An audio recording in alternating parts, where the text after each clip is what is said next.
Right, afternoon. Well, almost afternoon, a minute to go.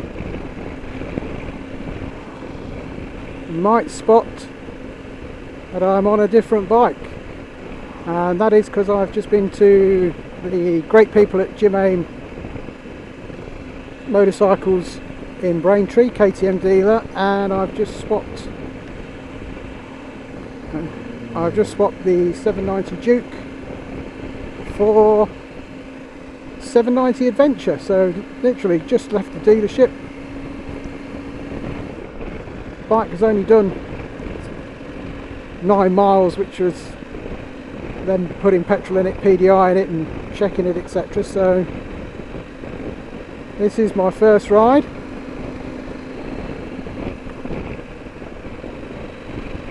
Now I've got the 80+ mile journey back home, so yeah, it'd be good to get a feel of the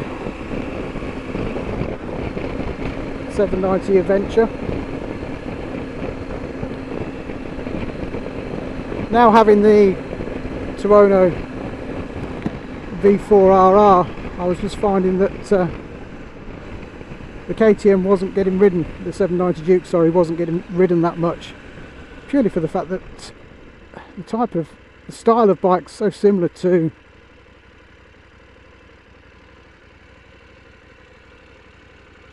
the Aprilia that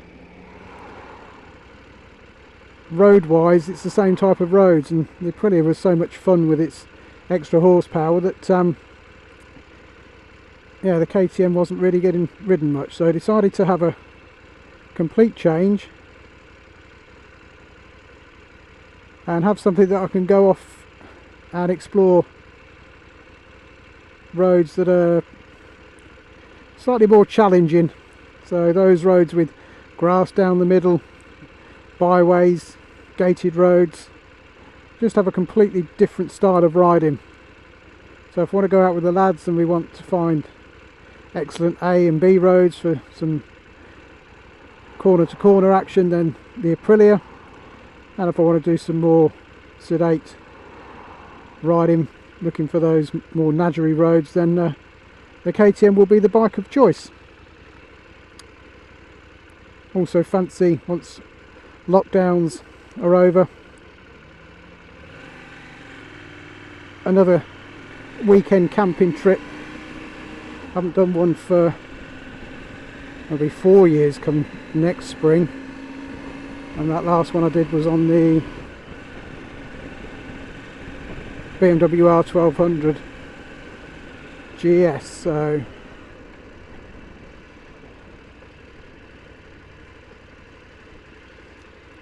Aprilia is not ideal for, it's fine for touring, but it's not great in terms of trying to strap a tent and everything to the back would be quite difficult, whereas this, it's got a huge back seat, it's got a rear rack,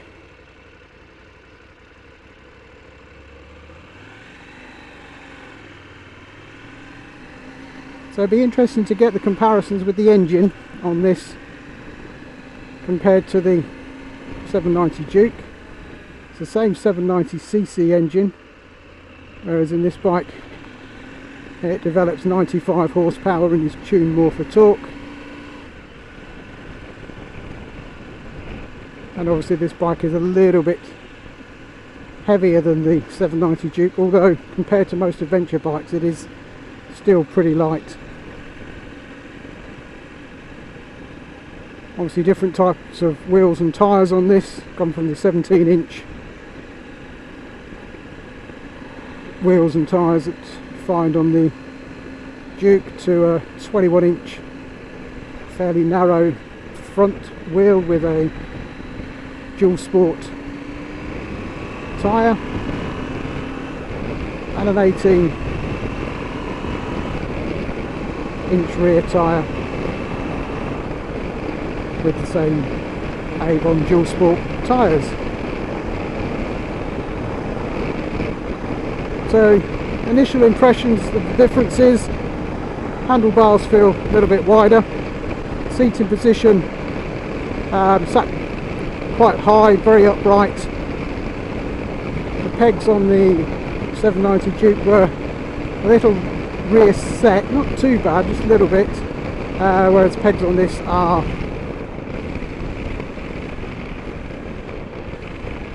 right underneath.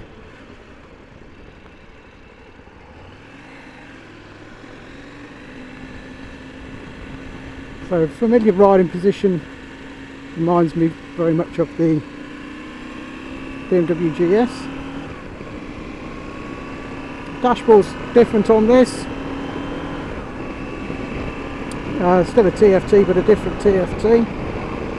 This comes with the KTM enabled My Ride, so I just need to download the app and then I can see turn by turn navigation on the dash. If I get a Bluetooth helmet system, I can connect, listen to music and that, all controllable via the oh, that's a different car, isn't it? All controllable via the onboard TFT. Obviously you've got quite a high front screen on this. This is in its lowest position. It is adjustable, but you do have to come off the bike to adjust it. This one's got heated grips fitted, which is just on here. That is not an aftermarket heated grip system, that is KTM's system. So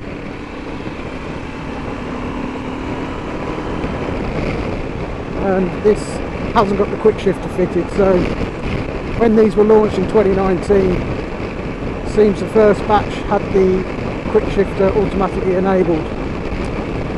Jim Ames had 4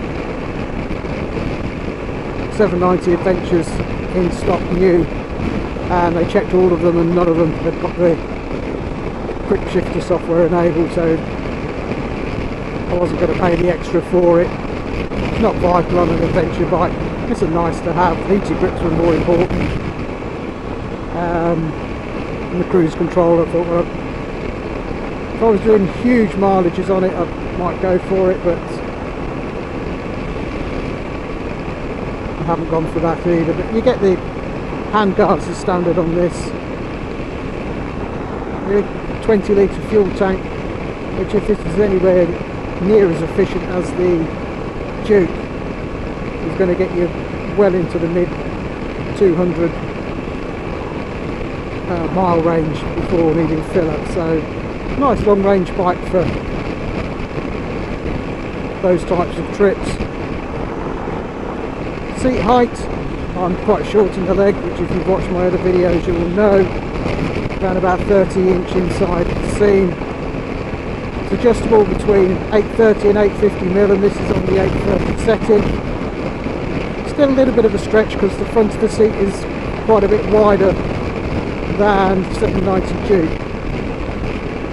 But because the bike's quite light and the weight is held quite low down because of the fuel tanks on the bike, they sit each side of the engine, so they're straddled way down below, right down there. That plastic down there is the fuel tank.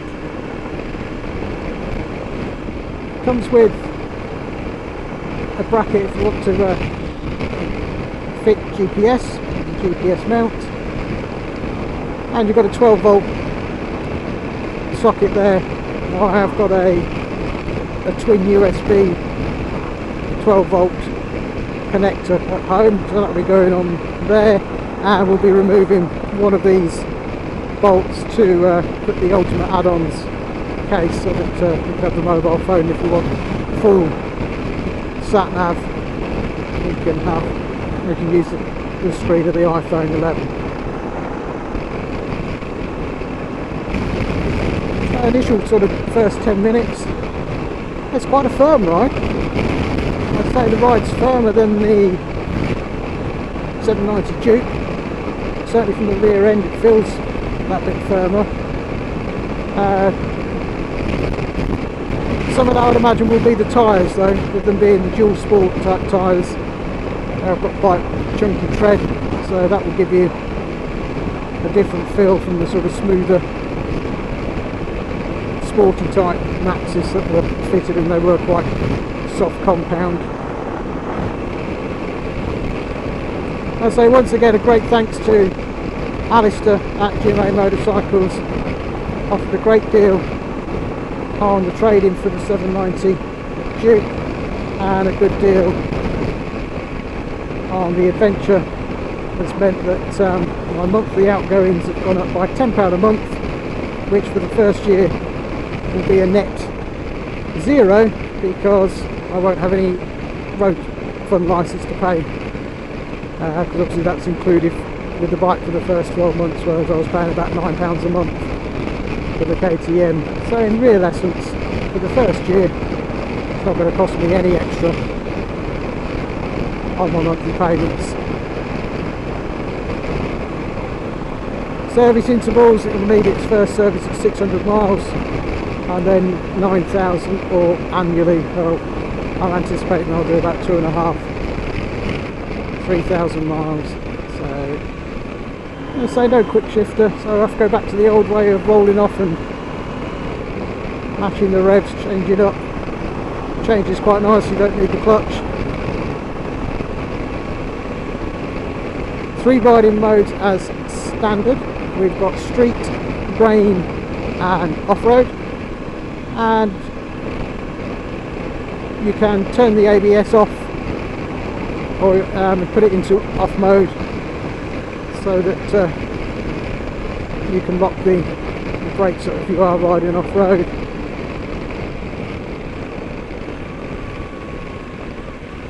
I have to say the throttle response is very instant. It's so the throttle response is slightly better than the 790 Duke. It's not quite as jerky. One thing I will try once they're bedded in is a comparison on the brakes. They're the same pads and discs by all accounts. The feedback is, I think they've got a different master cylinder, and they do perform better than the 790 Duke standard brakes. Can't see any vibes through the mirrors. Feel it through my right hand slightly.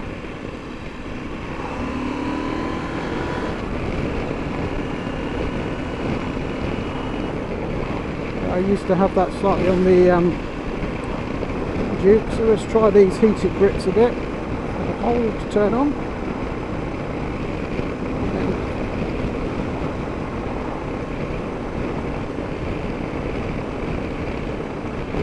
Try on number 2.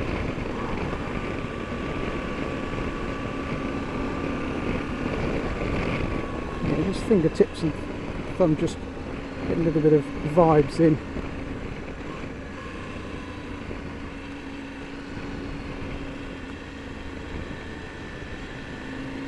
Yeah, it tips in nicely, but obviously being careful with new tyres. It's due to rain today, so we are trying to get back before the rain starts, but I'll be interested at sort of dual carriageway and motorway speeds. See what the screen is like. I've got my Schubert helmet on, which is probably going to be the go-to helmet for this bike. Relative quiet helmet. Bit of noise around the top of it. Not feeling the helmet buffet at all. No wind on the torso. That's quite nice.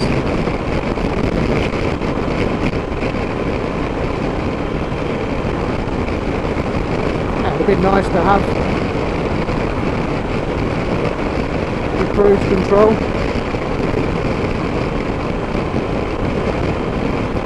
I'll say with the screen in this position, it's doing a pretty effective job. I'm not having to look through it. I'm looking straight over the top of it, which is quite nice. So just a little bit of buffeting around the top of the helmet, but apart from, but not buffeting, a bit of noise, nothing too bad. I'm only sort of 5'7", so I'm probably that just right for the screen in position 1. If you're a bit taller, you might want to take that up. I might give it a try and put it in position 2, take it off and give it a run, see what it's like, see if it makes much difference. And it will be sort of a flip between the difference it makes and whether I'll be having to look through the screen. One thing you do notice on this, because you are sitting that little bit higher, that little bit more straight up and down,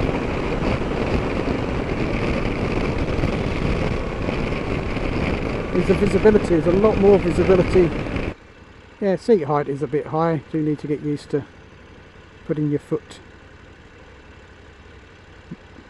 not flat, but say the bike's quite light, something I'll get used to. So I'll stop talking to you for a while, and this bit's going to be boring. It's motorway for a few miles, and I'll check in with you a bit later. So I've been on the ride now for about half hour, 30 odd miles in. Seat very, very firm. What I call typical KTM seat. It's amazing how completely different the bike feels from the 790 Duke. Yet the engine is the same engine, just tuned slightly different. Just everything about it, the way that it pulls, it's and not in a negative way, it's just, I mean, it suits the character of the bike absolutely perfectly, but it is just completely different. It feels as though it actually revs up easier. It feels, the engine feels lighter through the throttle. It's a weird thing to say, but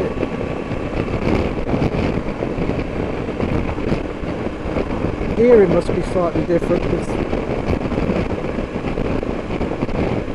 certainly, well, the way it's tuned, 55 mile an hour in 6th gear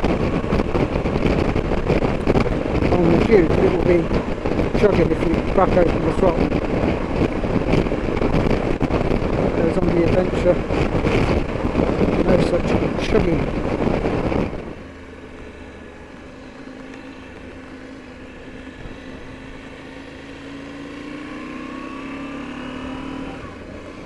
Tips in very nicely. You do tend to find that with the adventure style bikes, because they do have that narrower and taller front tyre.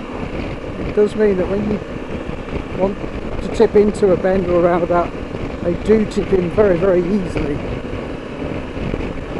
And just remembering then what style of tyres you've got on, and also that the tyres are new.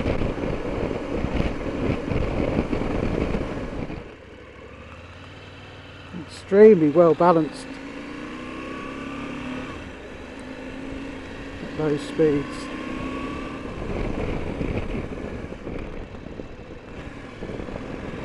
Be a bit careful on possible damp roundabouts with the new tyres. It does tip in very nicely.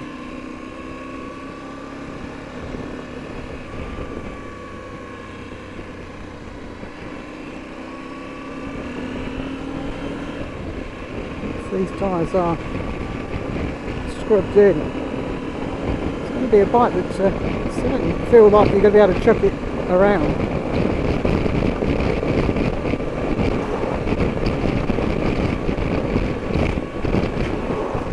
You've got the big wide bars as well. It's very easy to manoeuvre.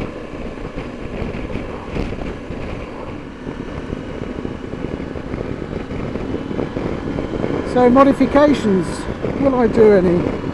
Well, heated grips aside, which in the UK, even in the summer, sometimes you find you need heated grips. I've got some swing arm bobbins to put on for pallet stand, not really a modification. I should get a specific jibby tank ring so I can have my jibby bag. The specific one brings the tank ring back here. I don't know if you can see that. So we'll have a look at that.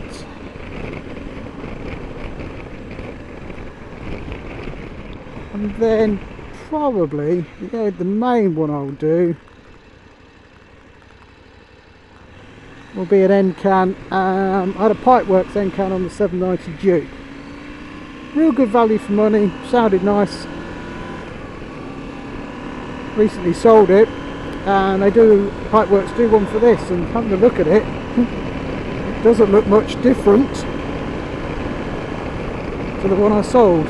So I should have perhaps checked with them first, but I may have sold an end can that I could have used on this. I assumed it wouldn't fit because of the different position that the exhaust, the actual can itself attaches to the bike. So that's probably as much as I will do. The end can for one of these is 170 quid. And that's really more about making sure that car drivers not only can see me but they can hear me as well. So I've been in the saddle now an hour, 55 miles, 57 miles done, and I must say, first impressions, yeah, I'm really pleased with the purchase. The seat is typical KTM.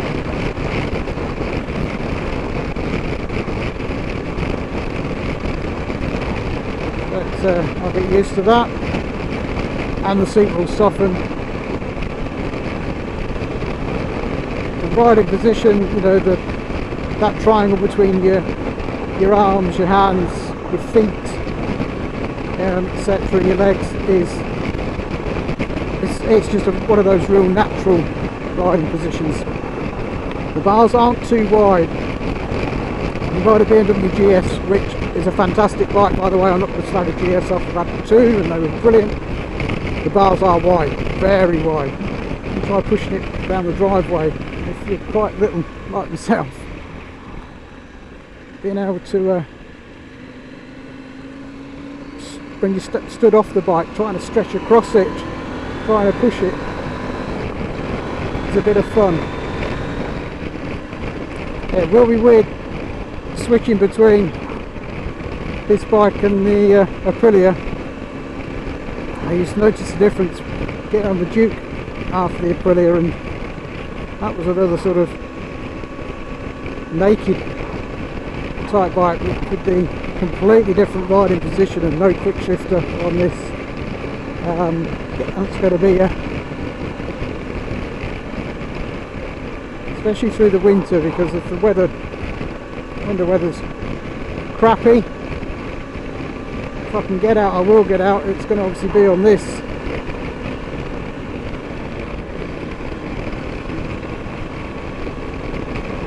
We could have a few months where the Aprilia doesn't really do a great deal, and forget what it feels like. And that's ignoring the fact that it's got 175 angry horsepower, so